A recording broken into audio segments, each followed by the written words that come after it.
Chapter 82. Hiram? Hiram looked up from his lunch with a puzzled expression. Yes? He asked, keeping his voice low. He didn't know why. No one else was there, and Todd wasn't due for another hour.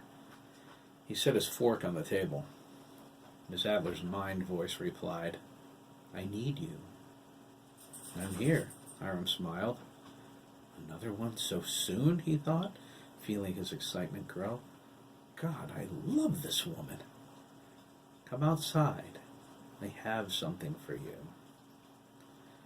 Hiram pushed back from the table. Be right there, he replied. He went into the kitchen, grabbed a large, sharp knife, and stepped outside. His mouth dropped open. Miss Adler stood next to her Mercedes. Dabney was on his knees in front of her, sobbing. He was trying so hard to move, to run away, but he was frozen. She had him again, as easily as at her house the other day. Why, Dabney thought. What does she want with me? Why is she doing this? Those questions rushed through his mind, but there were no answers. He wondered what she wanted with the farmer, too, until his eyes fell on the knife in Hiram's hand. Dabney cringed. Dabney? Hiram asked, surprised. I thought you didn't want him. I do not, Miss Adler said. This is not business, Hiram. Dabney is interfering with my experiment. I haven't done anything, Dabney cried. Hiram, help me! Miss Adler looked down at him. You have involved yourself with Jeremy and Craig, she projected into his mind. You are distracting them at a critical juncture in my work. Hiram, Dabney begged, make her let me go. Hiram ignored him. His hands started to twitch.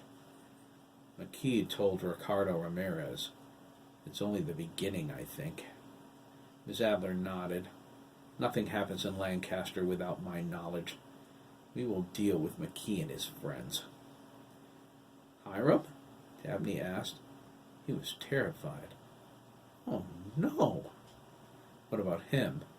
Hiram asked, walking over. He pointed at Dabney with the knife.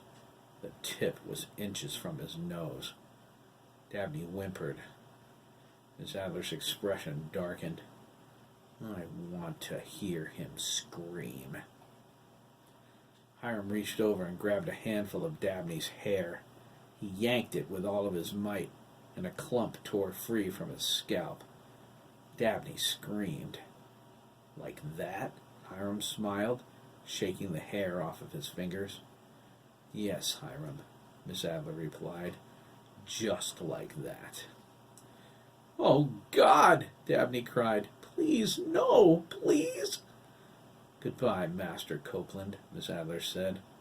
I never liked you anyway.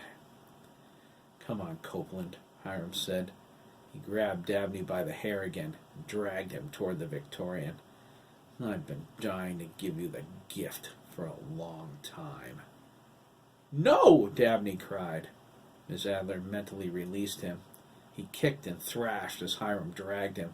Hiram, please, no! Hiram slammed Dabney's face into the Victorian's back steps.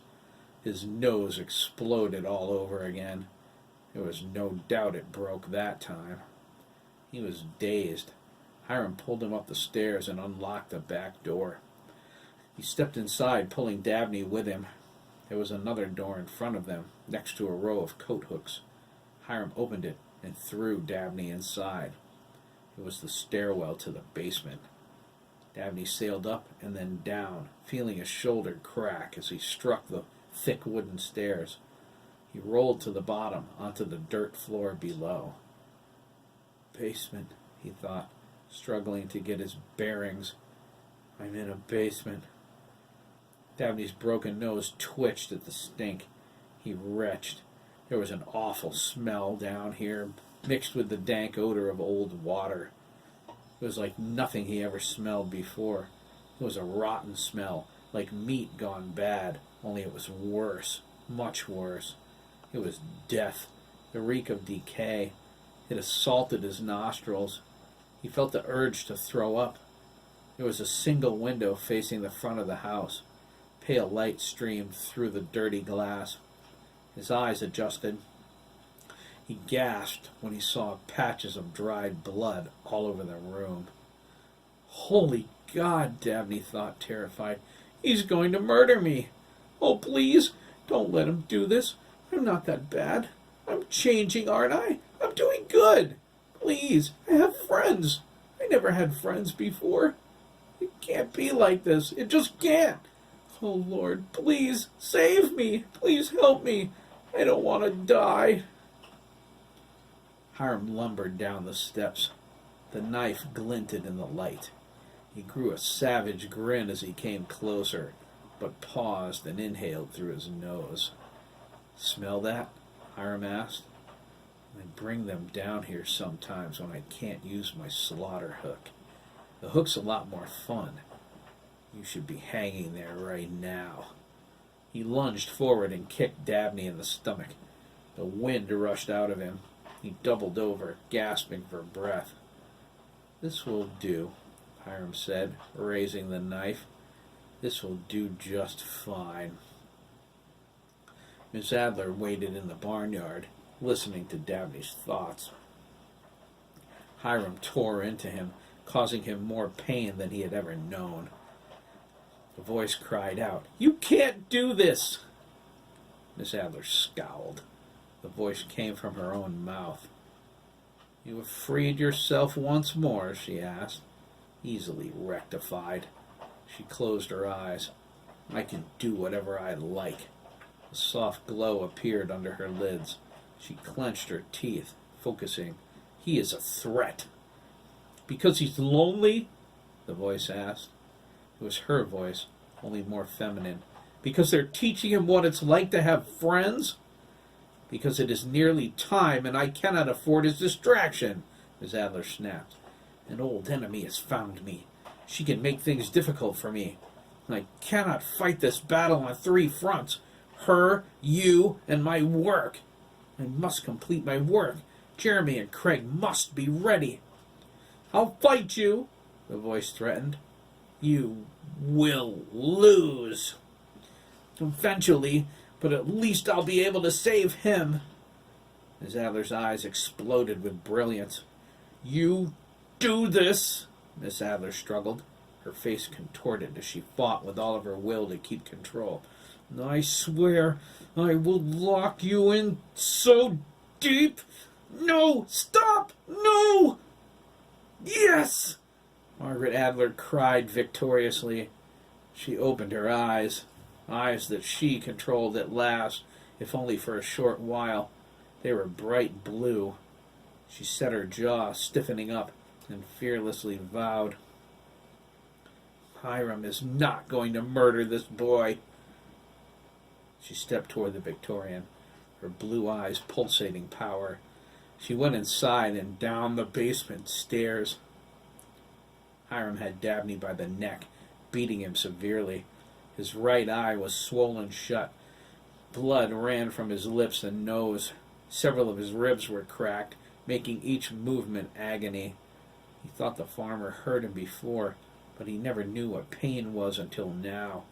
Hiram jerked Dabney's face up and held it against his. He liked the feel of the blood against his skin. He licked Dabney grossly from his neck to his eyebrow. "I've waited to do this for so long," Hiram panted into his ear. "You'll thank me someday when we meet on the other side. You'll see." Dabney bit down as hard as he could on Hiram's cheek. He seized up and back, ripping a chunk of flesh out of the farmer's face. Hiram cried out and let him go. He stumbled back, holding the wound. Dabney fell to his knees. He looked up, his eyes blazing, and spat the chunk of flesh at the farmer. Dabney screamed, "You're never touching me again! Do you hear me? Never!" He burst into fresh tears. "I hope you burn, you bastard!" "Oh, I'm going to do more than just touch you, Dabney," Hiram growled, holding up the knife. His cheek was bleeding. His eyes were wide with insanity. I'm going to tear you apart inside and out. I don't think so, Margaret cried. She stood at the bottom of the stairs, her eyes alive with power. Hiram whirled around. Her voice was higher than usual, and there was no trace of her accent. It only took him a moment to realize what had happened. Margaret! Hiram spat. He charged toward her, the knife flashing. Margaret held up her hand. That's right, you maniac. Margaret. An unseen force paralyzed him. The knife twisted out of his hands. It flew through the air and lodged in the railing next to her. She raised her arm. He lifted off the dirt floor. Hiram raged at her. She thrust her hand to the side. He sailed across the room and smashed head first into the rough stone wall. His keys flew out of his pocket, landing in the dirt. Margaret rammed his face repeatedly into the foundation. She didn't stop until he was broken and unconscious. She dropped him on the floor. Hiram landed with a dull thud. Margaret rushed to Dabney's side, her eyes dimming. He scrambled away from her. Get away from me, Dabney cried. What are you? Margaret lowered her head. Trapped, Dabney. I'm trapped. She looked at him with grave concern. I can only keep control for a short period. We don't have time to dawdle. We have to. She paused, her expression changing from concern to surprise. It contorted in horror. Oh, no! Dabney glared at her, weeping. She stood, her body shaking, her eyes shifting color from blue to brown, back to blue. She struggled, fighting something. Dabney limped toward the stairs, crying hard. He felt like he was breathing razor blades. He made it halfway up before her paralyzing force grabbed him again.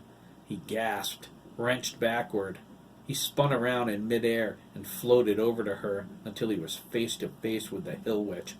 Her eyes were glowing. Her expression was harder, deadlier. Going somewhere, Master Copeland? She asked, her voice deep. The distinct accent returned. Margaret may have saved you, but your ordeal is far from over. Her eyes narrowed. You are coming with me. Dabney felt her power reach into his skull, and everything went black.